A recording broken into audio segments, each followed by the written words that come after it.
गंगा किनारे बसे बिहार की राजधानी पटना के शहरी इलाकों को मिलाकर बनी है पटना साहिब लोकसभा सीट। 2009 में बनी इस सीट पर फिलहाल बीजेपी का कब्जा है। फिल्म अभिनेता और बिहारी बाबू के नाम से मशहूर शत्रुघ्न सिन्हा यहां से सांसद हैं। शत्रुघ्न सिन्हा से मुकाबले के लिए कांग्रेस ने भोजपुरी फिल्मों के सुपरस्टार रहे कुणाल सिंह को मैदान में उतारा है। आम आदमी पार्टी ने जेडीयू छोड़कर आई परवीन अमानुल्लाह को टिकट दिया है, तो उधर जेडीयू से डॉक्टर गोपाल प्रसाद सिन्हा चुनाव लड़ रहे हैं। पटना साहिब की 6 विधानसभा सीटों में से 3 पर बीजेपी का कब्जा है, जबकि 2 सीट आरजेडी और 1 सीट जेडीयू के पास है। इस सीट पर कायस्थ, कुर्मी, यादव और मुस्लिम वोटर ज्यादा संख्या में है। पटना साहिब के करीब 18 लाख मतदाता 17 अप्रैल को उम्मीदवारों की किस्मत का फैसला करेंगे। देश भर के नतीजे 16 मई को आएंगे।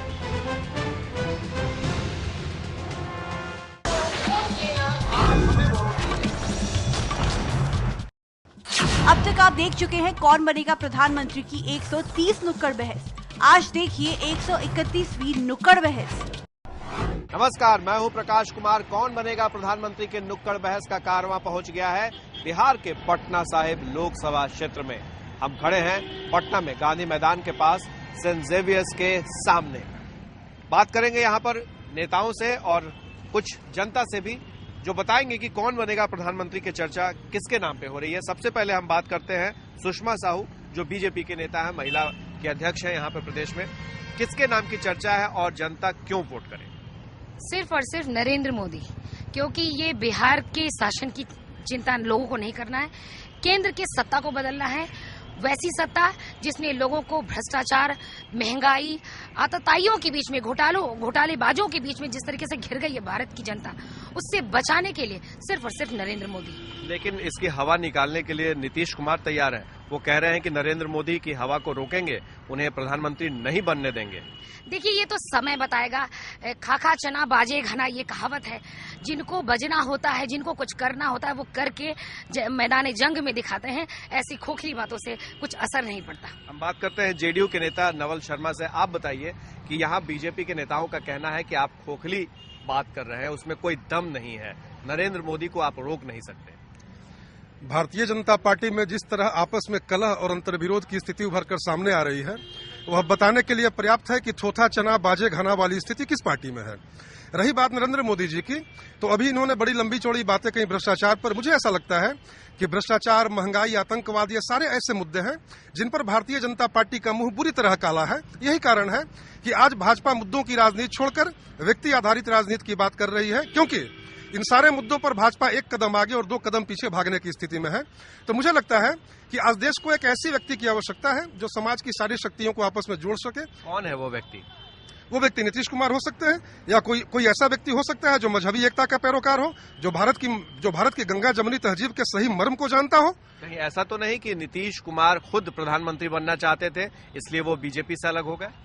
नहीं, ये मुझे लगता है कि ये मामले का बड़ा ही स्थूल विश्लेषण हुआ। वस्तुतः हकीकत यह है कि आज आवश्यकता इस बात की है कि नरेंद्र मोदी के नेतृत्व में देश जिस विभाजनकारी रास्ते की ओर बढ़ रहा है उसे रोका जाए, और भारत के प्रत्येक बौद्धिक व्यक्ति का यह कर्तव्य बनता है कि देश की जनता को मोदी के नेतृत्व में उभर रहे फांसीवादी खतरे से आगाह करे।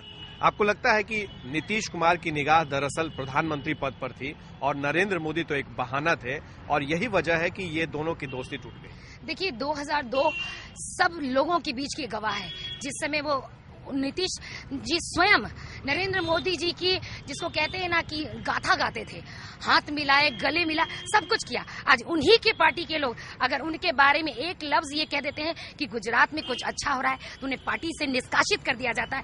ऐसे ऐसे जाबाजों को, जिन्होंने अपने पूरे तन मन धन को उन नीतीश कुमार जी के लिए समर्पित किया, आज सिर्फ एक व्यक्ति और एक जात विशेष का वोट प्राप्त करने के लिए आज ये पूरी रणनीति बनाई जा रही है। और साथ ही साथ अपने चेहरे को खिलाने के लिए कमल का ही चेहरा लेकर के उन्होंने अपने आप को खिलाया, लेकिन आज अपने चेहरे को खिलाने के लिए आज इस तरह की ढोंगी बातों को लेकर के वो आगे बढ़ रहे हैं। आपको लगता है कि ये चेहरा खिलने की बात कह रही हैं कि नीतीश कुमार जब आप खिल गए हैं तो फिर वो कमल को मुरझाने के पीछे लग गए?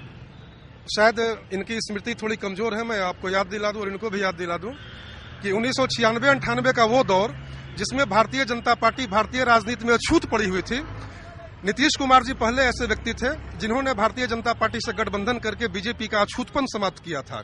कुछ खास मुद्दों पर हमारी सहमति बनी थी और बिहार में भारतीय जनता पार्टी के सारे नेता नीतीश कुमार जी के विकासवादी चेहरे को रखकर जनता आज वो अछूत नहीं है।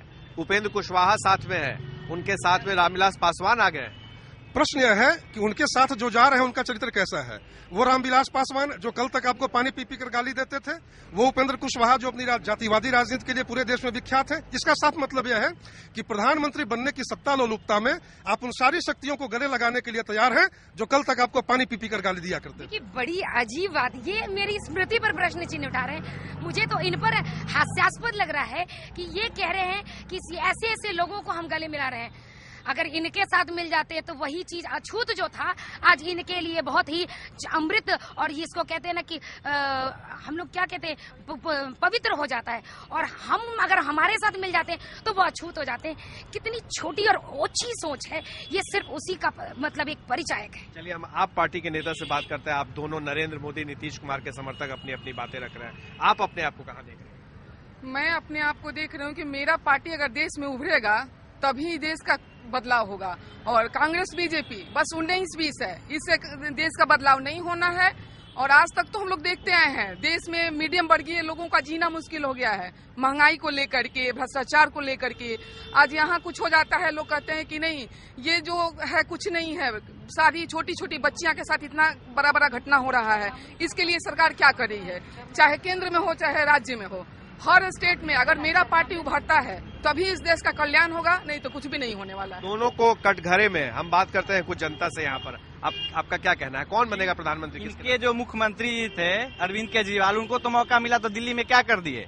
और दूसरी चीज, अभी नीतीश कुमार जी आडवाणी जी को गाली नहीं दिए हैं, 2-4 सीट आएगी तो बैकडोर से बीजेपी में इन कर सकते हैं, मेरी राय है। मोदी जिंदाबाद। देखिए, बिहार में मोदी जी का कोई हवा नहीं है, क्योंकि बिहार की जनता पूरी तरह से विकास को देख चुकी है। और जिस तरफ हमारे मुख्यमंत्री श्री नीतीश कुमार जी विकास पुरुष रहेंगे, उसी तरफ बिहार की जनता रहेगी और पूरे सीटों पर जिताने का कोशिश करेगी। पूरी दुनिया देख रही है कि जो धर्मनिरपेक्ष जो दल है वो जो है लगातार सारी पार्टियां मिलकर करके एकजुट है। और सबसे बड़ी बात, कौन बनेगा प्रधानमंत्री? कोई व्यक्ति सवाल सीधा सवाल, कॉमनल है लेकिन देश सेकुलर है। कौन बनेगा प्रधानमंत्री? धर्मनिरपेक्षता जो दल होगा वही धर्मनिरपेक्ष दल का जो हमारा कैंडिडेटर होगा वही प्राइम मिनिस्टर होगा, और यूपीए के नेतृत्व में सरकार बनेगी। ये टाइट फिक्स होंगे। और एक बात और, उन्होंने जो कहा लालू जी के सवाल पर, लालू जी ने धर्मनिरपेक्षता के सवाल पर किसी भी कीमत पर कभी समझौता करने का काम नहीं किया है। और हमारा जो सिद्धांत है, एक बात मैं कहना चाहता हूँ आपको, देश के अंदर जो पृष्ठभूमि है समाजवादी पृष्ठभूमि, लालू प्रसाद वैसे व्यक्ति हैं लोहिया की जो क्रांति थी, जेपी की जो संपूर्ण क्रांति थी, और लालू प्रसाद की जो सामाजिक क्रांति है, एक और क्रांति है। लेकिन सबसे खास बात, एबीपी न्यूज की एक अपील, अपने मताधिकार का प्रयोग जरूर करें। आप बूथ पर जाएं और अपना महत्वपूर्ण और अहम वोट जरूर दें, चाहे किसी को दें, लेकिन वोट देने जरूर जाएं।